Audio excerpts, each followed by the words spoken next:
In this video, we will show that from an existing component, it is possible to make changes, and generate new components, with different functionalities, better suited to the culture of different energy utilities.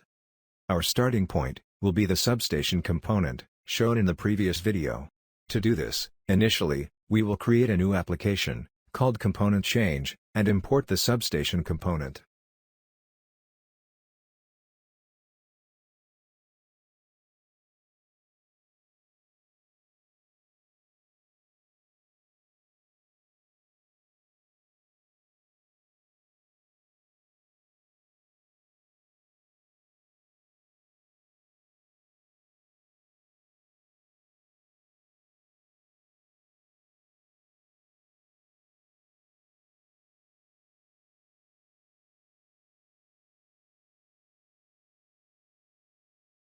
Once the component is imported, as shown before, there is already an example bay, called SPF_11F1.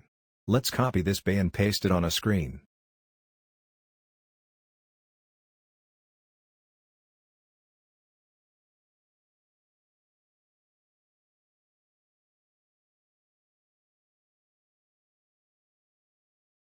Now, we will duplicate the bay SPF_11F1.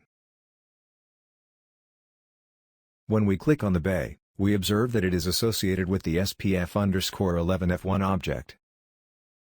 On the duplicated bay, with a click on the right mouse, we will select the option to unmake. As we can see, the bay symbol is composed of dozens of symbols, where each symbol has one or more dynamics, associated with the tag value of the FDDW template, mapped to the SPF_11F1 bay. We copied the symbols associated with the circuit breaker, and verify that this group is made up of 7 symbols.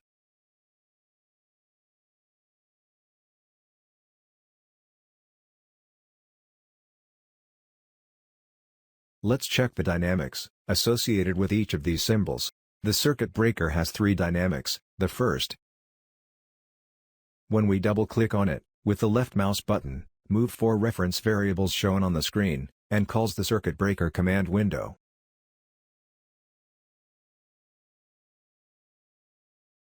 Other dynamic, the fill color, change the color of the symbol, according to the value associated with the circuit breaker.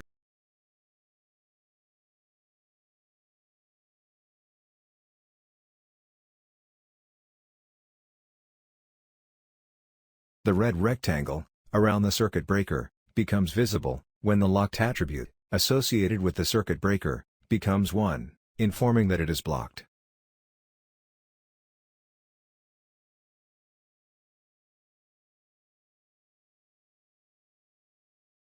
The letter L becomes visible when the P43 rem tag becomes true, indicating that the circuit breaker is in local.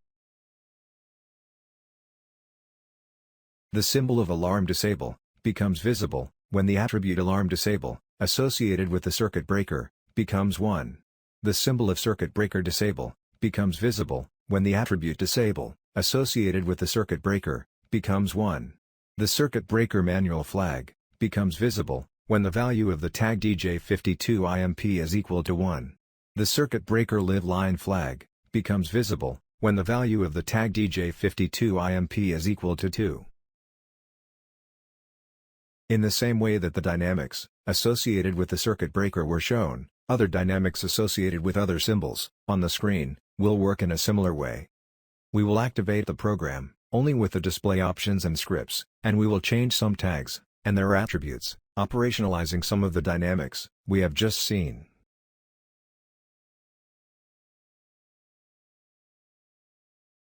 Initially, using ActionNET's IntelliSense functionality, we selected the D52_AA tag.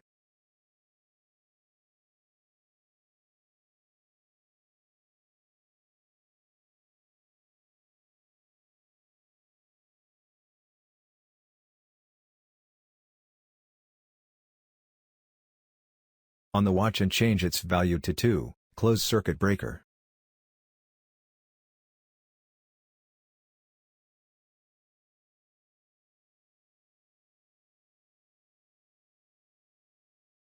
As shown, there are dozens of attributes associated with a tag. We change the value attribute to 1, opening circuit breaker. We change the alarm value attribute to 1, and the disabled alarm symbol becomes visible.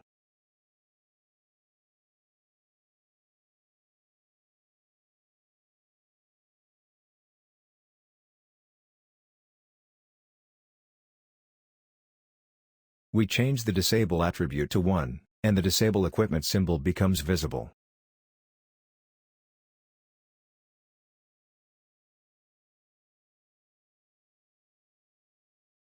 We change the locked attribute to 1, and the red rectangle becomes visible, informing locked equipment.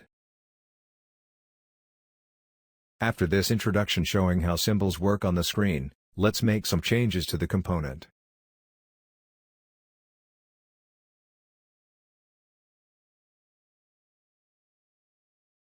In this component, we have 5 types of bays: capacitor bank, feeder, line, transfer and transformer bays.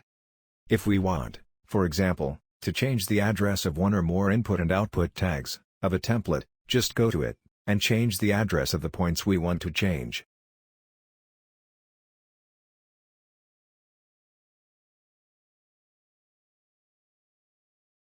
As the addresses are in the comment, and the alarm types are in the category, when entering the template, we must enable these 2 columns.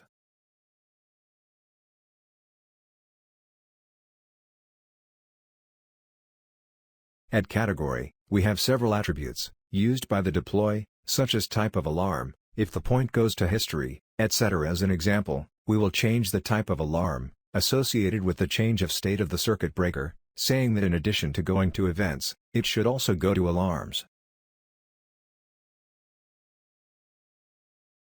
At comments, we have the point access type, its side address, in this case using the IEC 61850 protocol, and its alarm priority. We can change any of these attributes in the template, changing for all bays of this type. For example, let's say that the type of relay, associated with the bay, has changed, and there is a small change in the address string. They sent us the ICD of the new relay.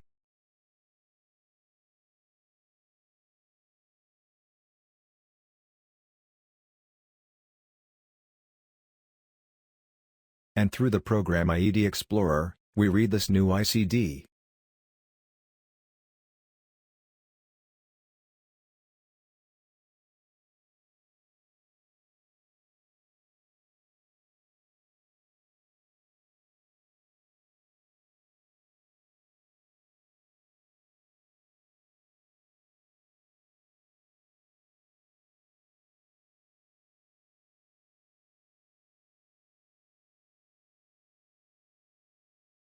And we verified the address changes of the feeder's circuit breaker, changing it in the template.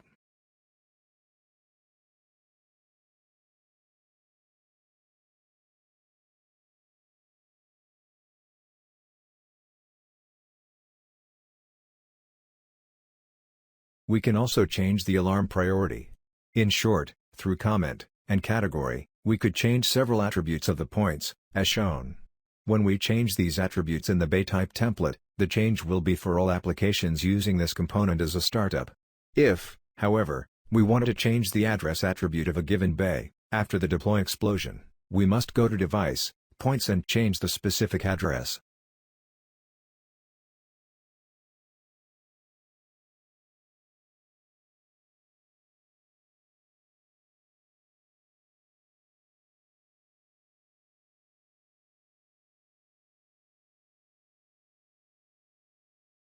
ActionNET has several symbol libraries, and you can create as many as you want.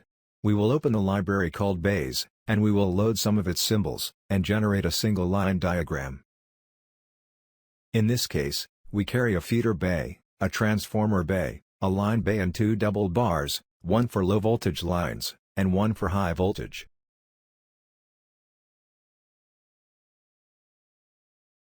We quickly set up the substation diagram.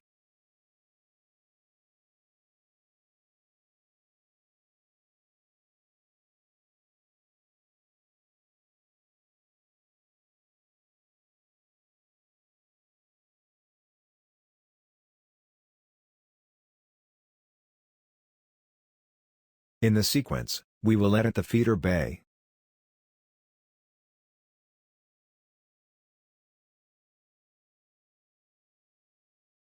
Inverting the current with the navigation button for the bay detail screen.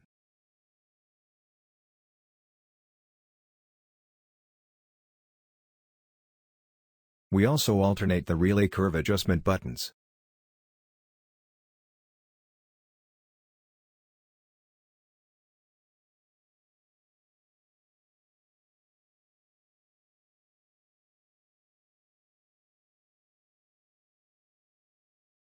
When saving the changed bay, this change is valid on all screens where the bay appears, as well as in the library. Like this change, any other bay change could be done. That is, from a ready-made and tested component, it is much easier to generate a new component, more suited to the user's culture.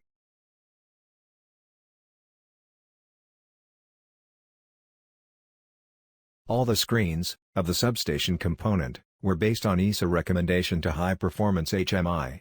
On the other hand, several utilities had their own standard, and a very common electrical utility practice is to use the voltage value as a reference for the bays and bar color. The substation component doesn't need to be changed to adopt this practice, as we will see next.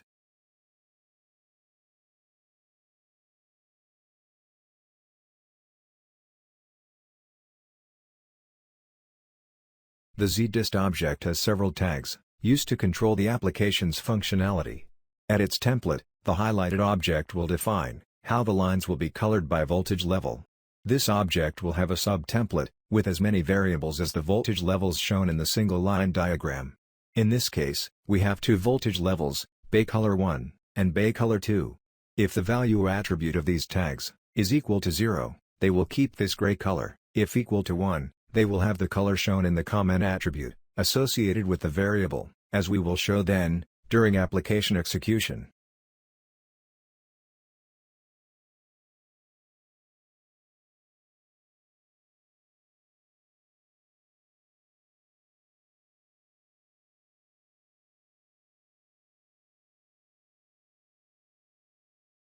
Using the watch tool, we will assign 1 to the value attribute of the bay color 1 and 2, respectively.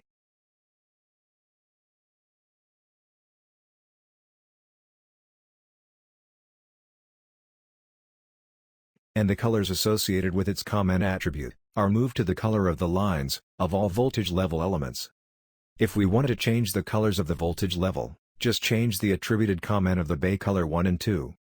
If, in the single line diagram, there are 3 voltage levels, a new tag, called bay color 3, must be created, and the respective bay symbol must be included in the symbol library.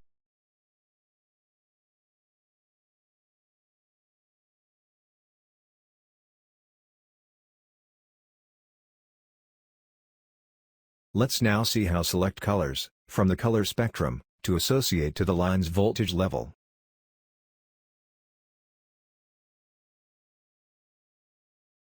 In the drawing area, we create a rectangle, and after we open a window, to manipulate the color spectrum of the rectangle, pressing the Fill button.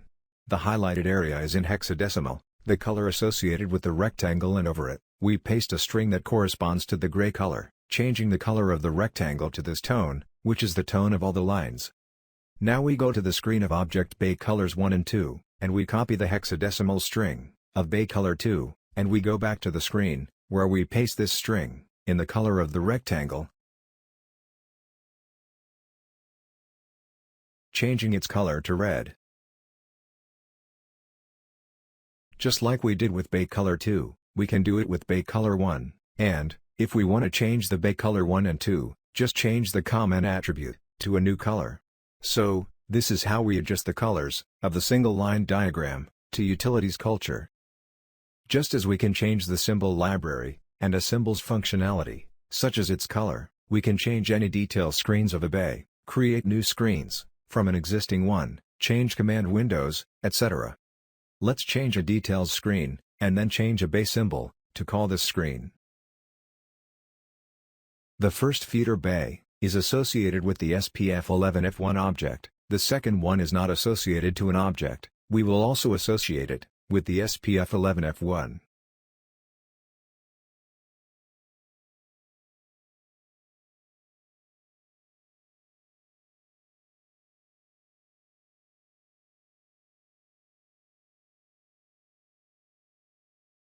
Now let's run the application and observe that the two feeders are associated with the object SPF11F1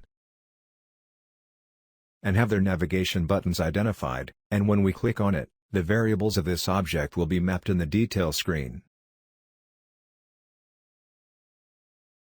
Once this is done, we will stop the program and change the feeder detail screen, change its name and change the second feeder to call this screen, instead of the default screen.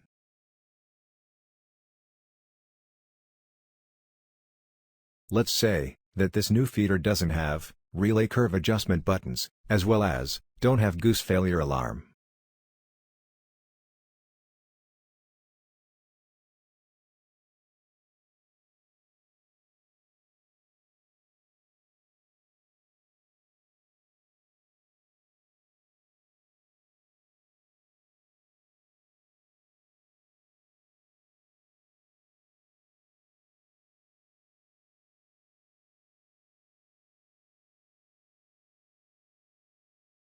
We also will insert a button on the screen to return to the main screen.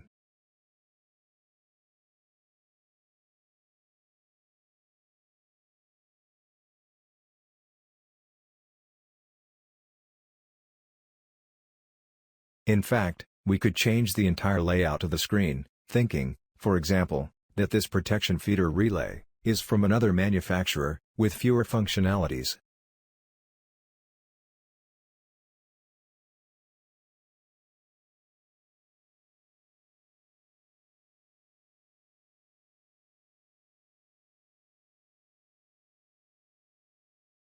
Now, we are going to unmake the second feeder symbol, remove the navigation button.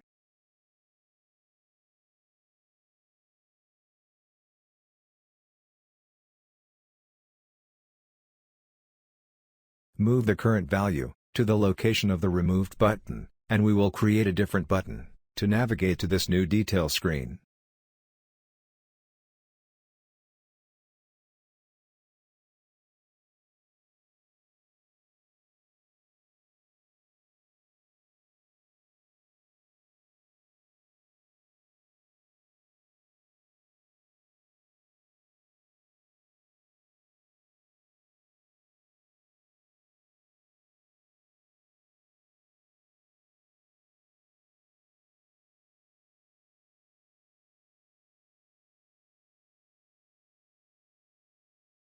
In the end, we will make a new symbol for this special feeder bay, called FTDW1, and we will include it in the base symbol library.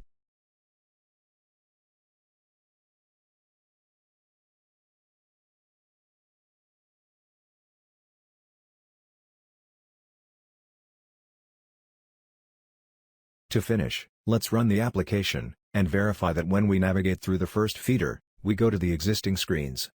If we navigate through the second feeder, we navigate to the new screen, where we have made some changes.